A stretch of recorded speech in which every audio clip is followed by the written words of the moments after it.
My name is Stephen Miles and I'm the Anglican chaplain here, and I can't speak with much authority, partly because I've only been at Monash in this capacity for the last year. Judy, our Lutheran chaplain, is much more experienced in what's what and where and so forth, so if you have any questions, ask Judy.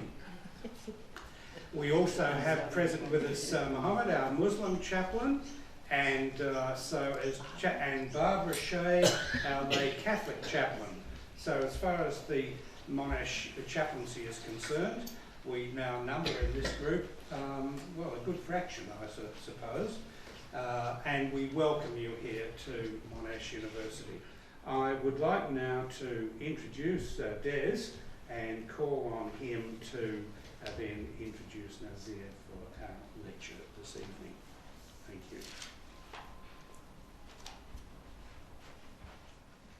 This is a bit like a homecoming for me because I work as a research officer here beginning in 1977, and then went on and did my Master of Education and PhD here. So it's good to come back, although it's almost becoming unrecognisable to me with all the building that's going on.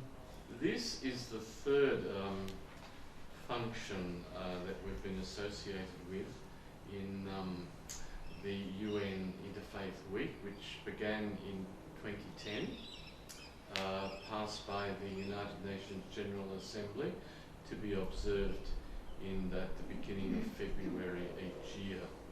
It was an idea that was proposed by King Abdullah II of Jordan, who no doubt was being pushed by his crown prince, who's one of the interfaith leaders in the world, and has had a lot to do with Religions for Peace International.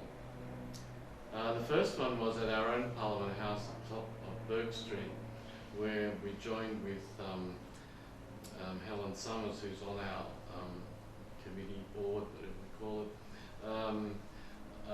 that she organises each year.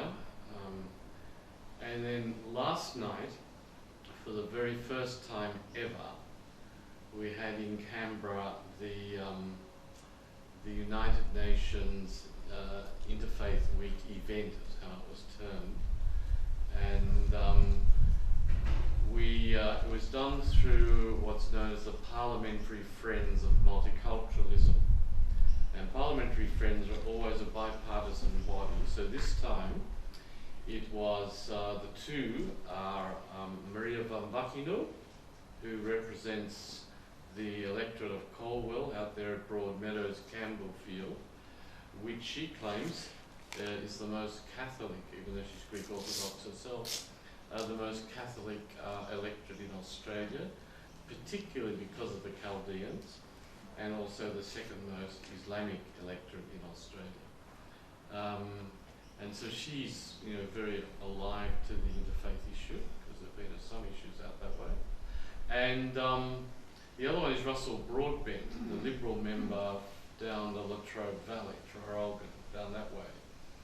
And so it was through really their organisation that we're able to put on the event, which consisted basically of a talk given by Nihal Gupta, who is the chair of SBS, a Sydney businessman of Indian background, born in the 1950s in Australia. And so we have here tonight's gathering, and well, not quite as grand as last night. Nonetheless, this is the second time we've done this. Last year we started with RMIT, tonight it's Monash's turn. And I want to introduce Associate Professor Nasir Butrous, who is in the Faculty of Business at the Australian Catholic University, whom I've got to know over the last couple of years since he came down from Brisbane to Melbourne, and so that's been a very welcome move, because I think it's been important for the Chaldean community here to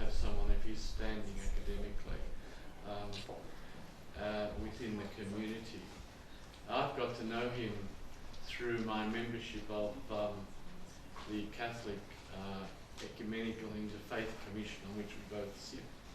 So I thought it was very opportune that to invite him, given that he was born in Mosul, which is of course been the centre of the whole Iraqi theme. So I want to welcome him.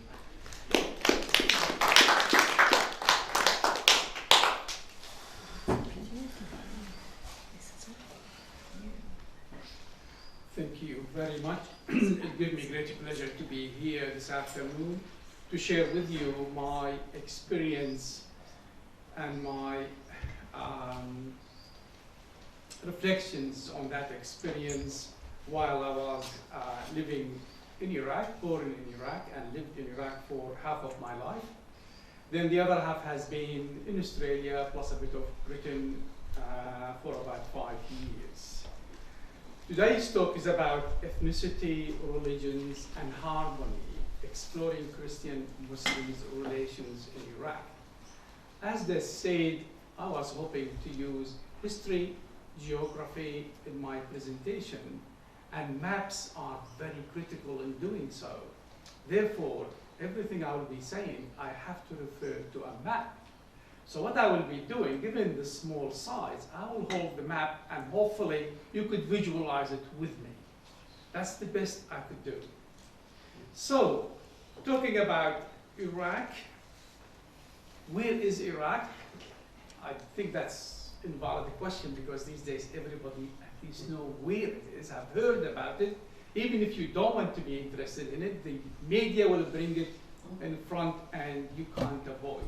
Because a newspaper is there, even Financial Review, hardly a week without 1, 2, 3 articles about the Middle East and in particular about Iraq. So generally speaking, this is the map of Iraq. As you could see, we've got multiple countries. From the north is mainly Turkey, surrounded by the following countries. Turkey from the north, the south is Kuwait, and a bit of Iran, and a bit of Saudi Arabia. From the east is Iran, all the way through. From the west is Syria, a bit of Saudi Arabia, and a bit of Jordan. Population-wise, it varies. Now these are estimations, and of course, a big proportion are overseas as well. It's about 35 million. And again, it varies. And also, it depends on, do you include people who are in Australia, in Europe, in the States, and so forth, and in the surrounding neighboring countries. It consists of a province. Province is an important element because from the administration perspective, these are equivalent to the states in Australia, although they don't have full parliament. They have a governor and they have a council. Then that province is divided into districts and then smaller administrative units, and then the rest of it will be villages, small communities, and so forth. Size-wise, it's about maybe Victoria size, roughly. It's not large. Population-wise, is multiple than Australian size, or 1.5 at least. If this is a small part, for many years it has been the place where people settled from different backgrounds. I will go a little bit in history to that, but the focus is today. Generally speaking, about 95% of population in Iraq are Muslims. And the Muslims represented in Iraq mainly will be the Sunnis and the Shiites. Having Iraq very close to Iran brings it the second largest Shiite country in the world. Iran is #1, Iraq is the second. All the south, from Baghdad south, and big proportion of Baghdad are Shiites. They were there for many, many years, thousands of years. And it wasn't a problem at all. Sunni Shiites were living together, just like we live here in Australia, house next to the house. You may know the neighbor, you may know their name, you may know a bit of their history, but you never ask, what's your faith and why you are next to me, where are You are not like me, or I'm not like you. And it wasn't an issue when people were relocating. Which suburb should I go? Oh, well, no, this is not part of my community. It wasn't like that at all. You go to the middle Baghdad is from everywhere, from Sunnis, Shiites, and of course, Arabs, Kurds, Christians, Muslims, Jewish, Turkmen, you name it. If you go to the Anbar province, and I'm sure this has been a lot in the media as well, they are mainly Sunnis, Arab Muslims. If you go to the north, you will see Diyala province is a bit of mix, some Shiites, some Sunnis. Then you go to Tikrit, which you would have again heard about it because it's the birthplace of the former Saddam Hussein. It's mainly, if not all, Shiites, except Samara or Samarra, which is a prominent Shiite place. It is the dome of the golden dome that has been destroyed maybe about 10 years ago, or where it was an attempt to be destroyed. You move north is Mosul, mainly Arab Sunnis. However, it also has Kurds. It also has Christians. You move then to the north, there will be mainly Kurds, but then Christians among them, Turkmen among them. It's important to realize these 18 provinces, some of them go back hundreds of years. Others go back to the 1970s. And this is important because at least 3 or 4 of them were created for political reasons. On the 11th of March 1973, from my memory, there was this decision made by Saddam that Kurds will have their own autonomy region. However, in preparation for that, which area should he give to Kurds? And by the way, Kurds, ethnicity, they are from the Kurds, ethnicity, religions, mainly Sunnis, a bit of Shiites. And however, if you consider anyone living in that area being a Kurd, some will argue there is also many Christians, at least the Kurds would like to call them, you are Christian Kurds. The Christians themselves would like to be called, we are either Assyrian or Chaldean or Syriac Christians. And even some of them will go, we are not even Arab, let alone we are Kurd, not at all. We are our own ethnicity, religious history. We belong to the Babylonian, the Nineveh, and therefore we are not Arabs in that sense. Of course, politics does interfere in things and does mix things, and that's one of the complexity of ethnicity, religious, and harmony. What else could I say? As a result, to give that autonomy, Duhok as a province was created, which is north of Mosul. It used to be part of Mosul.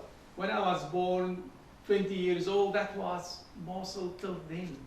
And Mosul is called also Nineveh, where the ancient Nineveh, ancient biblical Nineveh is situated. So the province is Nineveh, the capital of it is Mosul. Mosul is it's the second largest city. It's about 1.5 million, or at least was 1.5 million. So he created Duhok as a province. So he's not giving them Mosul, he gave them Duhok as a province. Erbil was always a province on its own, so was Sulaymaniyah. However, he realized there are places like Kirkuk which is very problematic. How could he divide it? He thought, I'll create a new province called Salah ad-Din, or Tikrit. The capital of it is Tikrit, which is mainly Sunnis, Arab Sunnis. However, I'll bring one district from Kirkuk and bring it to Salah ad-Din, or Tikrit. Therefore, it's a minority Kurds within the Arab community. Therefore, when you go back to the Kirkuk as a province, or Ta'mim sometimes it's called, which means nationalization, reference to the nationalization of the oil, because Kirkuk is the capital of oil in Iraq, so it was called Ta'mim as a province. So he divided Kirkuk into district belonged to Salah ad-Din, another district belonged to Diyala, which a province used to be there as well, which is basically he took Khanaqin, Jalawla, brought it to Diyala. So Kirkuk became the majority Arab followed by Kurds, but followed by Turkmen, followed by Christian, Assyrian, da. So if any census, any voting, the Kurds lost their majority, therefore it's no longer a Kurds province, so he doesn't need to give it to them. The reason why I'm bringing this part of the politics into it, because they are really multiple coins of the same thing, and they are adding complexity to the issues. And of course, we go back to the south. He brought Wasit as another province. He brought Muthanna as another province for multiple reasons, mainly to satisfy various interested groups at the time. So this is the political sense. I wouldn't bother you with the geographical sense. It's worthwhile to mention the north, where the vast majority of Kurds is mainly mountains, hilly area. As you move to the south, become plain. So military speaking and agriculture speaking, and having the Mesopotamia, the two major rivers, basically the benefits of those in terms of agriculture is Mosul and south rather than to the north. However, the north is, as I said, is a mountain hilly area. It has snow, it has heavy rains, it has all type of fruits that you could imagine without any chemicals. You just, if you test them once, you will never forget the taste in your mouth. That's how beautiful they are when they are basically organic fruits. I will move there. It's also important to mention where the oil is, and that's a biggest factor in bringing the interest of the international community to places like Iraq. As I said, back in the 1970s, 1917, the oil was only in Kirkuk.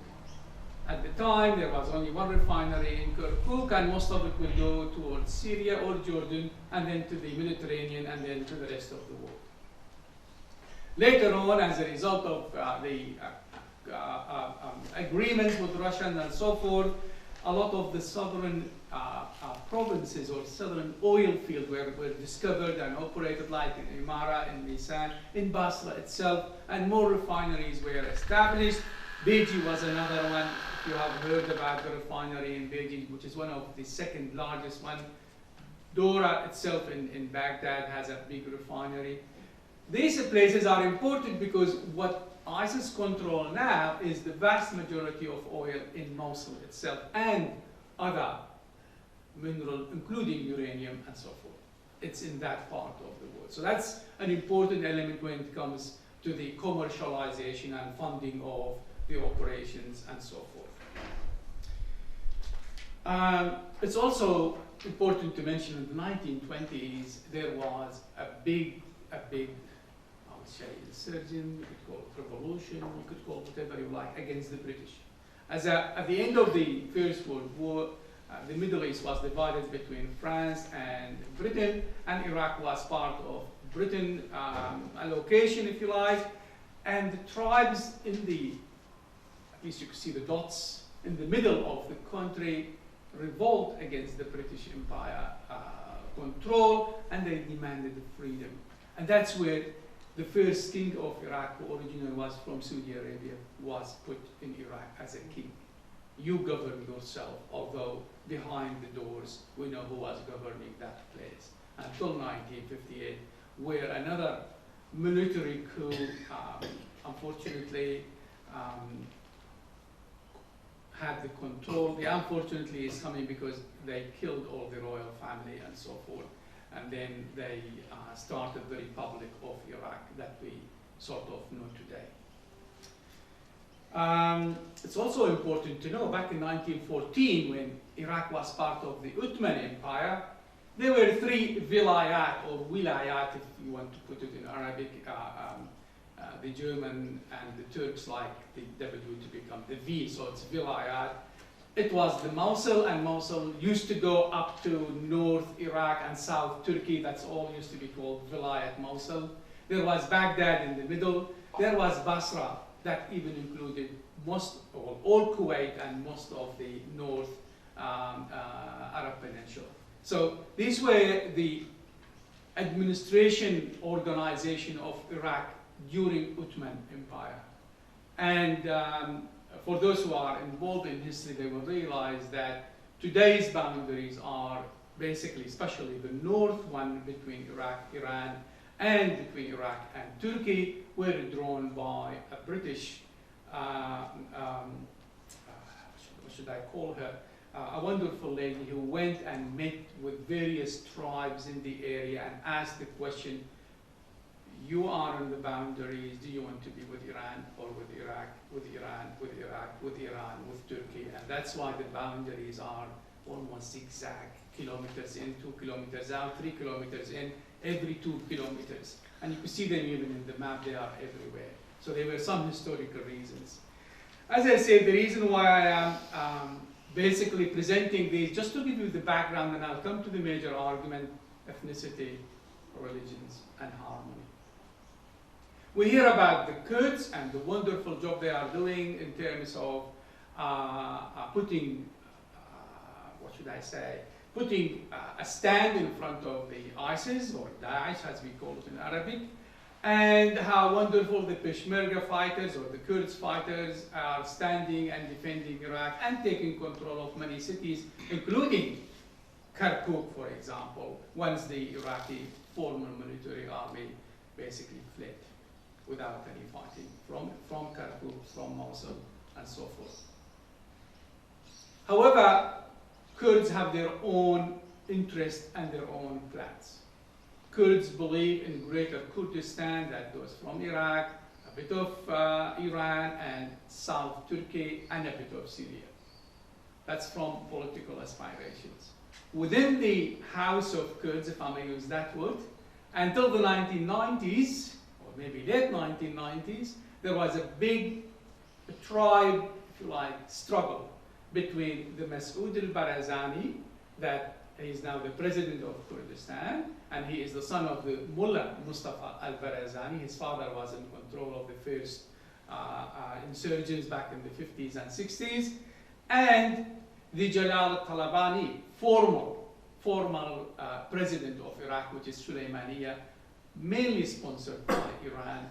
And they had few years of working together, many years fighting each other, and many years changing alliances, coalitions with Saddam, against Saddam, with Iran, against Iran, and with Russia, and the rest of it. That's the history. Today, we see small insurgents within Kurdistan that, despite all the good work that the Peshmerga are doing and the Kurdistan the regional government is doing in trying to stand in front of ISIS, there are some elements of the Kurds that are against the government of Kurdistan. Some of them are pushed by,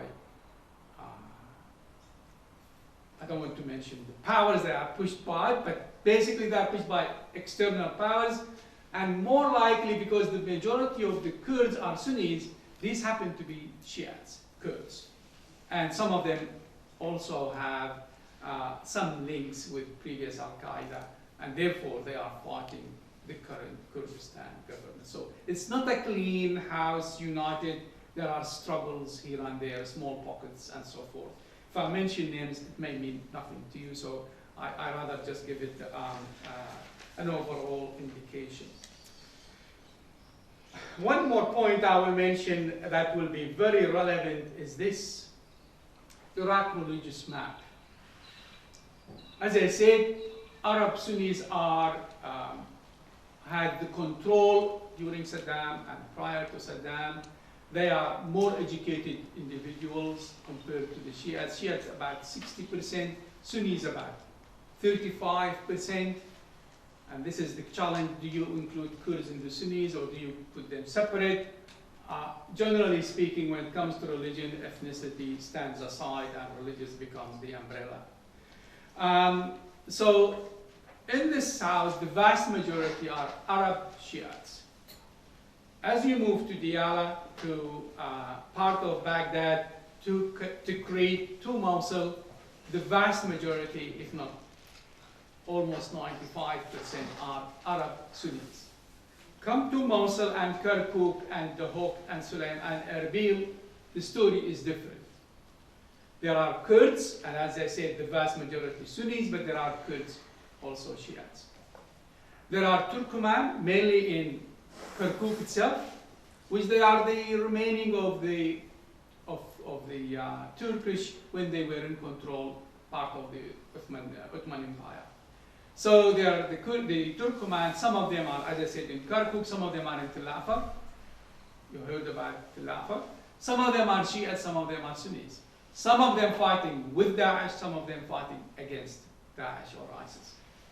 So you could say, where is the loyalty here? Where is the division? Is it the religions? Is it the ethnicity? Is it what?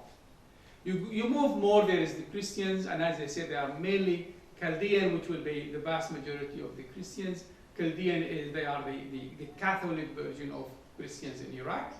And they go back to about 1554 when they were named as Chaldeans on their own right. Prior, they were part of the Assyrians, which some will know them from the religious perspective as Nestorians, which go back to the First Council, where they were classified as outside the House of Rome, and because of their teaching and the rest of it.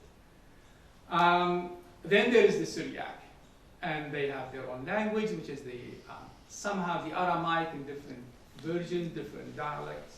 And then they have their own culture. They are highly educated. Don't look at me, I'm not the only one. But they are generally highly educated. They were the technocrat of the administration during Saddam and prior. And even today, despite the vast majority of them are overseas, they are still the technocrat, the big proportion of technocrat in the government in the north and in the capital, because of their education and so forth. Then there is Christians in Duhok, and there is in Mosul and North Mosul, and what's well known as Nineveh Plain, which is basically Nineveh but without the hills, and the vast majority are Christians. Just to give you an idea, I came from a community of Christian which is about 35 kilometers north Mosul. When I say Christian, it's 100% Christians. It's a community of about, when I was young and living there, about 10,000.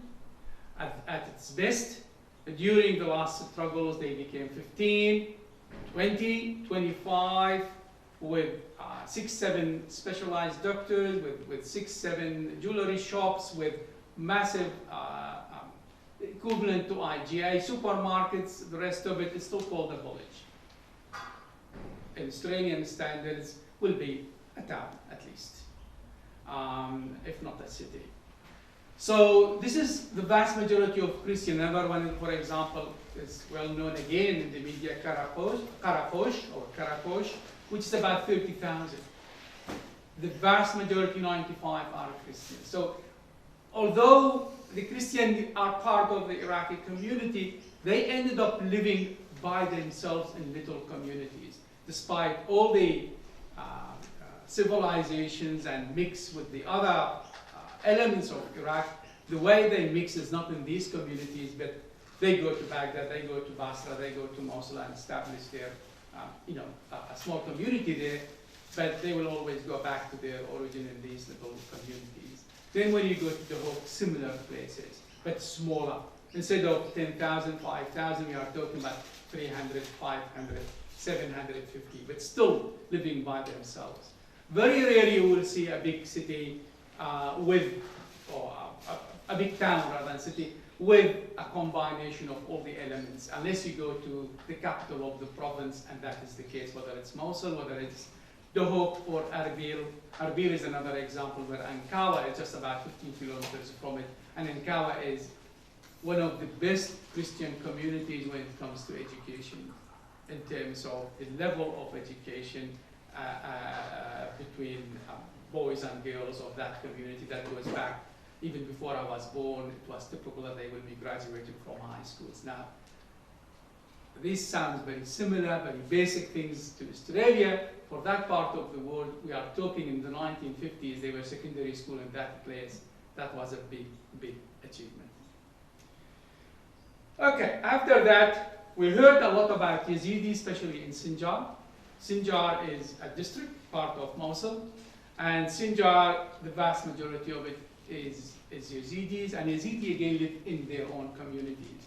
Sinjar is a big city, but then they have smaller communities living closer to the Christian communities, but everyone has their own. Similar, I suppose, maybe if I want to bring it to the previous indigenous communities in Australia, where everyone had, 10 kilometers, 15 kilometers, 100 kilometers. 100 is too much in Iraq, but 10 kilometers would be typical. To 15 kilometers, you'll have a smaller community in which is 3,000. Another 5 kilometers north or south or west or east, there is another 2,000 people community and so forth. So that's the way they were. I mentioned there's also the Baha'is, there's also the Mandain or Sabia, or sometimes we know them here as the Baptists, and they are their own community. There is the Persian, who, because Iraq is the second largest Shia country, it has the Najaf and Karbala. They are the most holy places for the Shiites, in addition to Mecca, of course. So when they used to visit these places, they stayed for a long time, and they became part of the Iraq community. However, there were times where they were asked to leave and so forth. And then, of course, there used to be the Jewish, and there still are a small community of the Jewish in Iraq. Okay. I think I don't need to mention too much about the Christians community, because I have incorporated that in my talk about the Iraq religious map. It might be just worthwhile to stop a little bit about the various divisions about the Eastern churches, because as you know, even within the Catholic tree, what we know now about the Catholics in the West, they are the Latin Rite, they are called in the biblical terms, but there are the Eastern Rite, and the Eastern Rites, they are all represented, almost all of them, in Iraq as well. We have the Malachite Greek Catholic Church, and they have a little chapel in Iraq. We have the Maronite Church, and they are in Lebanon mainly, but there is a small community of them. There is the Syriac Catholic Church, and they are in Syria and in Iraq and in South Turkey and a bit of Iran. And of course, now they are everywhere around the world, but I'm talking traditional places.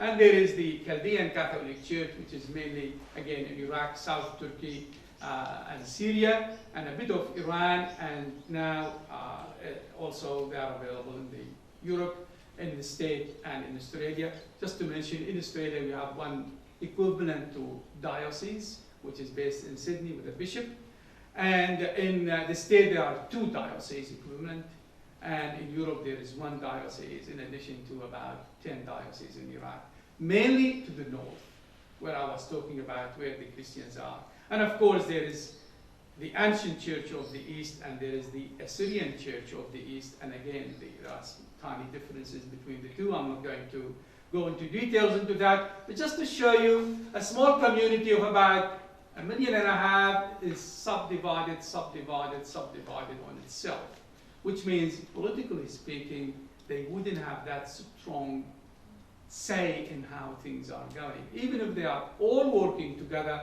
they are a small minority, about 3.5%. But if they are divided, that's even make them less power. And there is a lot of local and international interference in their political flavors of these individuals and groups, which makes them basically powerless. Okay, I'll move on to, this is an interesting map.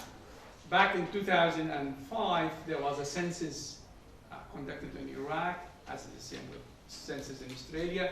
And this census, the interesting part of it, you can see where the voting centers are outside Iraq. They were in Melbourne, itself. Campbellfield is one of the area, but wasn't the only one. There was Dandenong, there was Shepparton, and so forth. In Queensland, there were about 3 centres. In Sydney, there were about 5 centres. And then you go to Europe, and then you go to the States, and so forth. And of course, the surrounding neighboring countries, Lebanon, at the time it was Syria, Iran, Turkey, and so forth. Okay, I think I'll try to be very brief about the Islamic State. I might start with this photo. This is the well-known leader of the Islamic State, Abu Bakr al-Baghdadi. This is the formal Iraqi picture that was released. And believe it or not, while I was preparing for today, I found this photo on the web. It's selling for $100 if you want, it will be framed sent to you. It's a drone photo. This is part of his appearance in Mosul, in one of the mosques. Early stages would be about June, July 2014. So it's available for sale on the web. And I didn't follow who was selling it and the rest of it, but just to show you how things are moving. Now, we know as a result of the 2003 invasion and the change of the Saddam regime and the rest of it, we exported democracy to Iraq. We as the West in general. In order for democracy to live, it needs to be born within. Culture doesn't change overnight. And unfortunately, ethnicity, it was there in Iraq. It was there when the British were in control. It was there prior to the British. It was there when the Ottoman Empire were in control. But really what made it more flourish, what really made it more active, what really made it a criteria to be in this role or in that role, it was made by the British, but mainly after 2003 invasion. Everything was divided. They thought Lebanon is a good example, which all the constitution is based on religions and denominations. They thought that's the model will work in Iraq. That's democracy. Let's put it.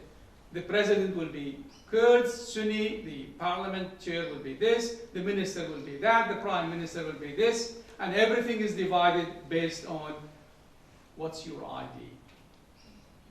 And that's what part of the rise of the sectarian violence. I'm not blaming all to the invasion, but there must be something internally boiling that this was an opportunity. Hey, it's our chance, let's use it. What else? So we know about the Al-Qaeda, and we know it has been defeated, and we know about the battles in mainly in Diyala province, in Anbar province, and mainly in Fallujah. We heard about Fallujah. It took about 2 years for the American forces to be able to get rid of because it was basically house-to-house, street-to-street battle. And Fallujah is not a big city. It's roughly about 35,000 people. So it's not a that large city, but still 2 years to be able to get it out of the ISIS control or the Al-Qaeda control. Al-Qaeda was cleared, went into hiding, and then suddenly it erupted again in 2013. Mainly because Nouri al-Maliki, the former Iraqi prime minister, he was Shia, that's by the definition of the division as I mentioned. And given that 60% of the population is Shia, most of the positions, activities, programs, whatever, they were Shia oriented. Well, we are compensating them for the suffering that they had during Saddam and prior to that, therefore they deserve all the attention. Now imagine you are in power during Saddam as Sunnis, you are more educated, you think you are more educated, more capable, you have been isolated. The military, the vast majority of the officers were from Mosul. The vast, high-ranking officers, even lower ranking, were from Mosul. They were mainly Sunnis, they were mainly from Mosul, like generations, families, their kids will follow them and so forth. Lower ranking were from the south, but we know in military ranking is very, very critical. Those people became jobless. after the 2003? Nothing. When Saddam used to retire them, if he wishes to keep them alive, he will still give them money. He will still keep them some sort of allegiance to him, at least not against him, even if they are retired. They will keep all their entitlements, all their salaries, the rest of it. That's the way he kept them sort of alienated in terms of political sense. Whereas now they have nothing. You would expect when you had everything, you become nothing, you will revolt. We heard about Al-Sahwa, we heard about, well, Sunnis becoming part of the government forces, the rest of it. That worked well. 300,000 volunteered because there are no jobs in Iraq. So this is a way of getting some earning to the family. After the American left or the Western left, we no longer need you guys. Where will they go? 300,000 trained. We are talking big numbers here. So they went undercover, and in 2013, specifically December, again Fallujah erupted, and Fallujah became the center of ISIS at the time. And they were controlling Fallujah, as it was not in the media, small operation, that's not a big deal. Until the 10th of June 2014, they came from Fallujah overnight, about 500 people. Gained some momentum from Tikrit and moved to Mosul. 500 people managed to get control of Mosul, 1.5 million people, with about 40,000 personnel, military personnel in that city. No fire was exchanged at all. The higher rank officers told the lower, just change your clothes from military to civilian, flee, otherwise these people will just kill you. That was enough. Mosul surrendered. Full stop. No battle at all. I happened to be in New York at the time, and I read the news, what is going on here? No battle. 40,000 military trained by the West, by the Australian, funded by the American, equipped by the American, all their equipments, all their military stuff, all their training gone in the hands of the ISIS. That's what we are seeing from, as a result, of course, that's a big momentum for them. Then they start expanding. And initially they started distributing things to the people to get them their loyalty. Everybody, wow. And in fact, if you read the local media, the first week, this is a community revolution against the Shiite regime. We want to have freedom, we want to have our own control, and we are going to build a new Iraq. That was the message the first few days. And the people, local people were, oh, well, we are suffering, why not? Maybe this is the salvation here. 2 months later, things started revealing, and they started pushing the Christians out, and they started expanding their invasion to the Christian communities around Mosul. And there was only one simple message: either kill or leave or convert. No more. 3 options, you choose. The vast majority have chosen to flee. There were incidents, 1 or 2 or 10, whatever. Older people stayed, and they were asked later on to leave. And I heard of very, very, very, very, very minor, a dozen or 2 perhaps, also converted. So typical reaction from people, what they would be doing. The vast majority, as I said, fled and went to the north. That's where the Kurds received them, provided them with some assistance. A lot of them lived in streets, in structural buildings, in parks. The church put a lot of effort in housing them, regardless who they were. A lot of Muslims left as well. It wasn't only the Christians. And a lot of Muslims suffered. Even the imams in Mosul were killed. 13 of them in the first month were killed because they were against what Daesh, what ISIS was doing. So it wasn't an easy experience to everyone after the honeymoon period, which lasted a month or 2. A lot of places have been demolished, historical places. Now we heard even the Nineveh itself, the traditional, the historical building of Nineveh has been demolished. and few places like Nabi Yunus, which goes back very, very old ancient place, which was a bit of Christianity in it, a bit of Islam in it, a bit of Judaism in it, go on. And many, many other places. We've heard about the crosses has been removed, and the statues have been removed, and so forth. Even the statues have been melted. There was a big statue in one of the monasteries near Mosul. It was from metal that has been melted to be used for something else. What I'm bringing here is simply, I don't want to go into details in that, apart from to say, where are we with our topic, ethnicity, harmony, and religion? I'll stop for the last 5 minutes. We have seen from this little history and little case study, if you like, that ethnicity in itself, it's not a unified factor. At the same time, it's not the big factor that is causing a lot of the trouble. However, it's part of the problem. Because we do have within Arabs fighting Kurds, Kurds fighting Arab, that's clear indication of ethnicity, one against the other. However, how would we describe then Turkoman fighting one against and one for the ISIS? So it's not ethnicity. Is it religion then?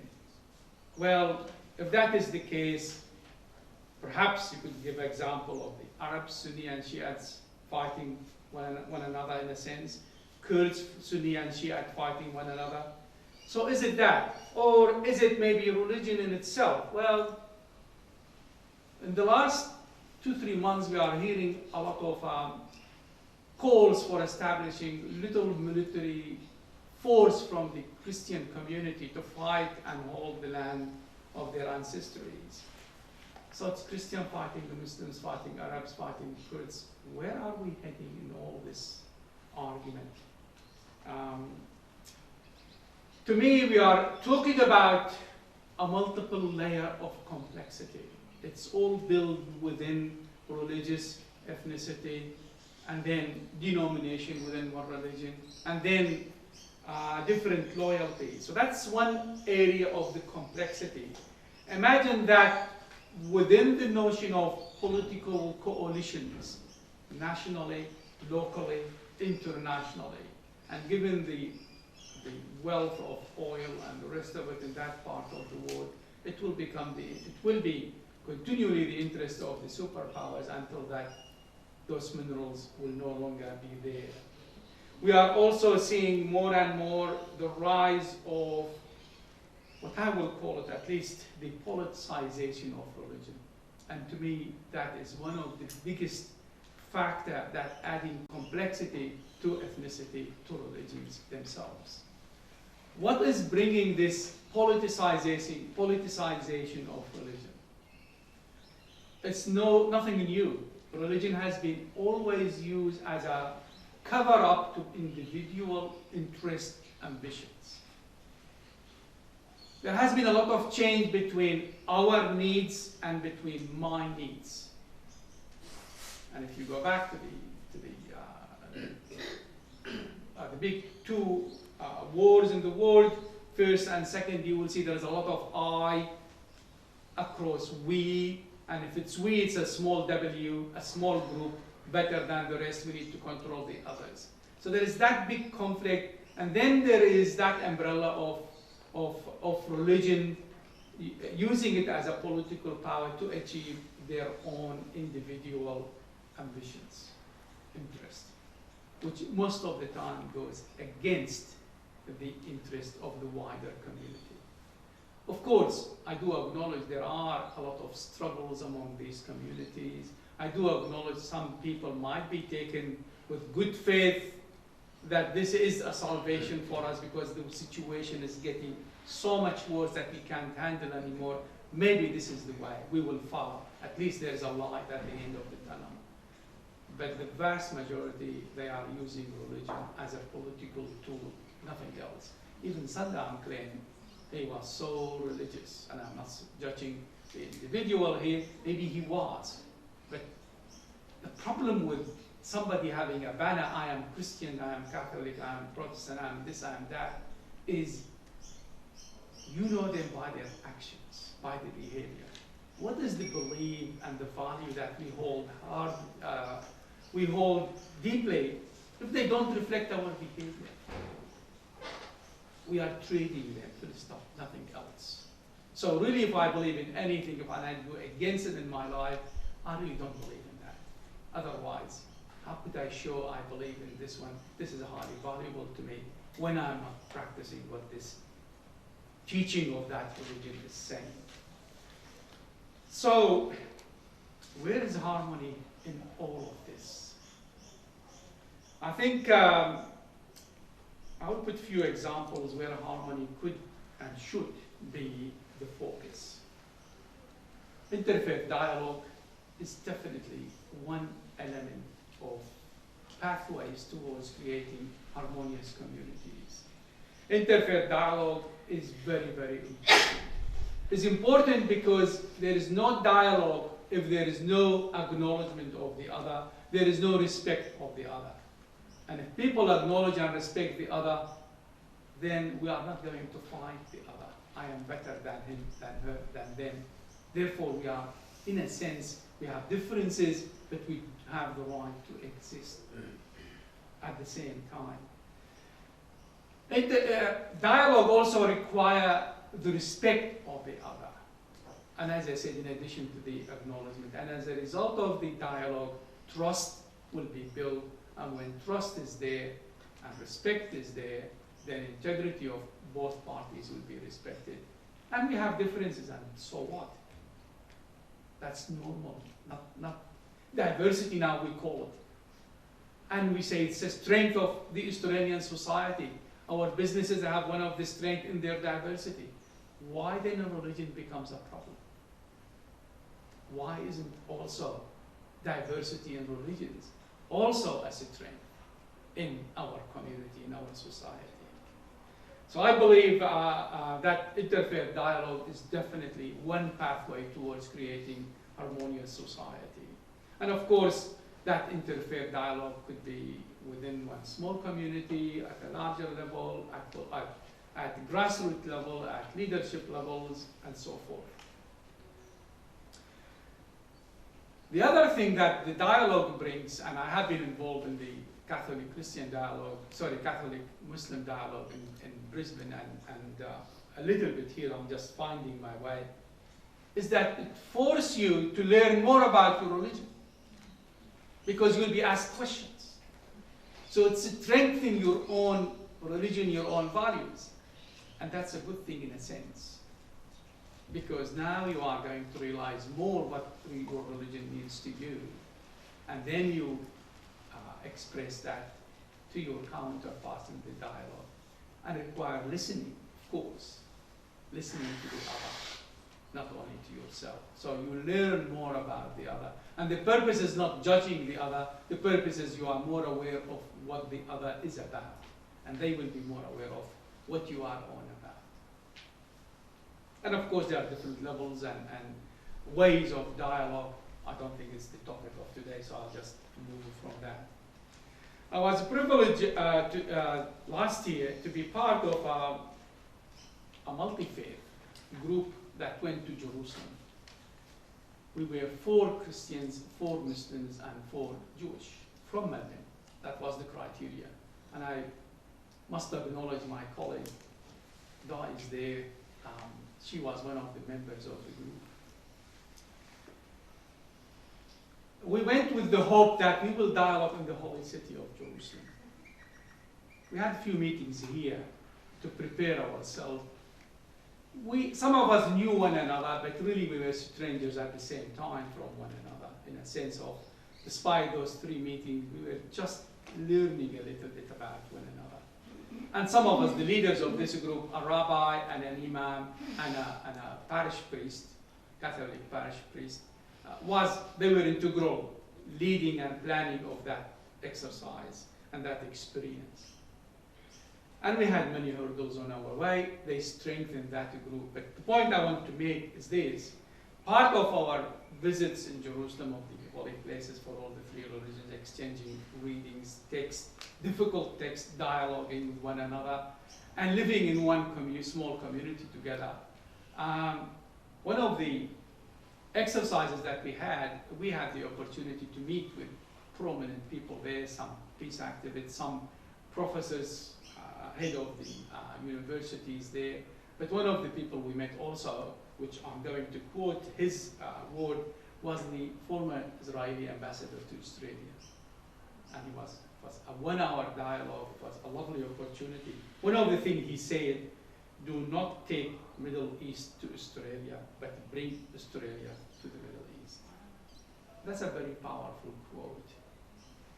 Somebody who has lived here as a diplomat, know about Australian community. It's a model when you look at it in overall big picture. Of course, there is here and there occasions and incidents, but the big picture is Australian multicultural is a success story that is built on respect, on acknowledgement, on trust, and so forth. And he was saying, don't take the Middle East, all the challenges there to Australia, because you will go nowhere. Please bring Australian model to the Middle East so people will realize there is hope and there is way of living together. If we go back to September 29th, 1914, the Catholic Archbishop of Melbourne, Dennis Hart, he issued a little statement saying, say hello to anyone you find, and in particular he was referring to the Muslims here. Smile and start a conversation. We are all part of the same community, and we have to learn to understand each other and get on together. What is bringing us is the big Australian flag. That loyalty to the flag, to the country, is beyond the loyalty to the ethnicity, to the religious, to the and so forth. And I don't need to remind you with the Martin Place incident in Sydney, where the tag hash was, I ride with you. And that was a big gesture and a big example of how people could support one another, live together in a very harmonious society, at least hoping to create that for future generations. I think the topic is really complex. I brought an example that perhaps is not a good example to say vast of the world is like the Middle East area. However, examples that we bring will be leading the discussion about ethnicity, about religion, and about harmony. I ended up with a positive sign about what's happening in Australia, and I think we do have a model that we are all proud of in building it. We are all proud of showing it, showcasing it to the world, that we have a successful multicultural, multi-religious Australia. As long as our loyalty first and foremost is to Australia, not to our own backgrounds. Once we came here, we became citizens. That's where we are, that's where we belong. Number one, number two, number three. And number four, we belong somewhere else as long as it doesn't contradict with 1, 2, 3. Thank you very much. Happy to answer anything. Thank you, Nasir, for taking us on a really terrible journey into Iraq and the present context there, and then reflecting on Australia and I like your thing about taking Australia to the Middle East, although I fear that would be extremely difficult. But it's been great listening to you speak, which is from the heart, from your birthplace, and to see the terrible situation that it's in today. So on behalf of Religions for Peace, I want to thank you for your contribution. Thanks. As the second speaker in our second annual United Nations Interfaith Week. So let us put our hands again together.